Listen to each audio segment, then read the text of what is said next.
अभी सबसे पहले मैं आपसे ये पूछना चाहूँगा, डॉक्टर्स पहले आए, डॉक्टर्स ने उनको देखा, ईसीजी, हार्ट बीट, ब्रेन, और उन्होंने ये कहा कि क्लिनिकली ये डेड है।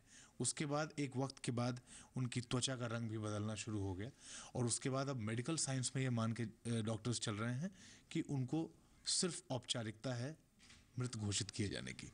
दूसरी तरफ आप हैं, आप तमाम चीज़ें कह रही हैं, तमाम बात अलग अलग धर्मगुरु कह रहे हैं।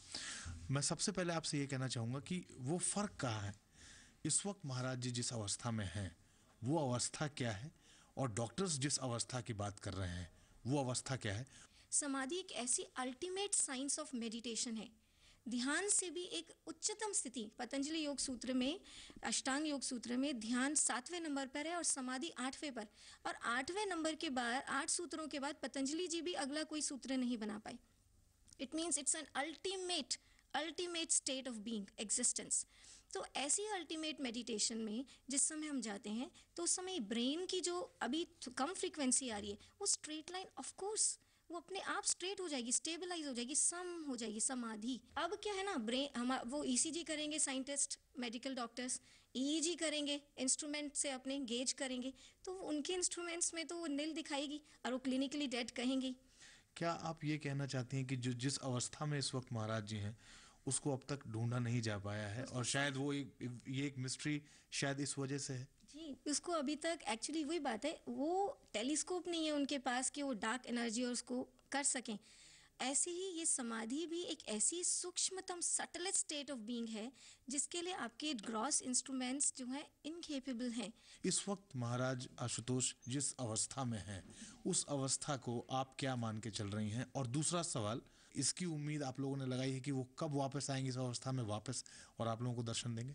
ऐसी स्थिति में जो समाधिष्ट हैं वो कभी अपने हिसाब से निर्णय लेते हैं कि हमारी जो प्राण तत्व है, जो प्राण शक्ति है, ये अंतराकाश में स्थित रहेगी ब्रह्मरंध्र में, या ब्रह्मांडीय, क्योंकि जो ब्रह्मांडे सोई पिंडे, जो ये माइक्रोकॉस्मिक स्पेस में है वही इस मैक्रोकॉस्मिक स्पेस में है। तो उनकी चेतना कभी ब्रह्मरंध्र में माइक्रोकॉस्मिक स्पेस में रहती है, कभी मैक्रोकॉस्मिक स्पेस में रहती है। दोनों ही अवस्थाओं में जड़ रहती है देह। और ये कॉस्मिक स्पेस में जो चेतना है जब जाती है, भ्रमण करती है, इन दैट केस वो कब लौट के आएगी, समष्टि व्यष्टि में दोबारा से क्यों कब समाएगी, ये उनका अपना वॉलंटरी डिसीजन होता है।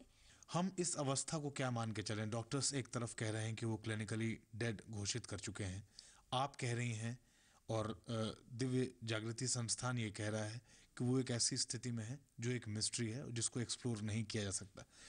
एक आम दर्शक जो इस वक्त देख रहा है वो ये क्या मान के चले? क्योंकि इस कंफ्यूजन से, इस कंट्रोवर्सी से अगर बाहर आना है तो उसका एक निष्कर्ष अभी इस पल में चाहिए होगा कि लोग क्या मान के चलें कि इस वक्त स्थिति क्या है।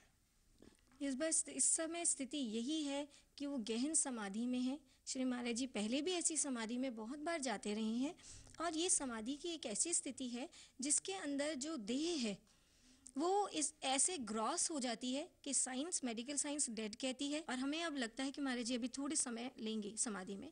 तो हमारा ये धर्म है, शिष्यों का हमेशा से ये धर्म रहा है कि गुरु की देह का, पवित्र पावन देह का, जो समाधिष्ट देह है उसका संरक्षण करे, ताकि जब चेतना वापस आई महाराज जी की तो उनको वो ज्यों की त्यों स्वस्थ मिले। हम महाराज जी की इस पवित्र पावन देह का संरक्षण तब तक करेंगे जब तक उनकी चेतना नहीं आती। वो कमरा जिसमें महाराज जी समाधि में है और इस वक्त शायद लेटे की स्थिति में है, विश्राम की स्थिति में है, उस कमरे की स्थिति ऐसी क्यों की गई है, इसको भी जरा आप एक्सप्लेन। हम अंधविश्वासी नहीं है, हम भ्रम नहीं फैलाना चाहते कि नहीं प्रकृति के नियम हमारे गुरु पर लागू नहीं होंगे। हमारे वो तब होता है जब हम कहते हैं कि प्रकृति के नियम लागू नहीं होंगे कोई उन पर, वो इतनी बड़ी एक सुपर शक्ति है।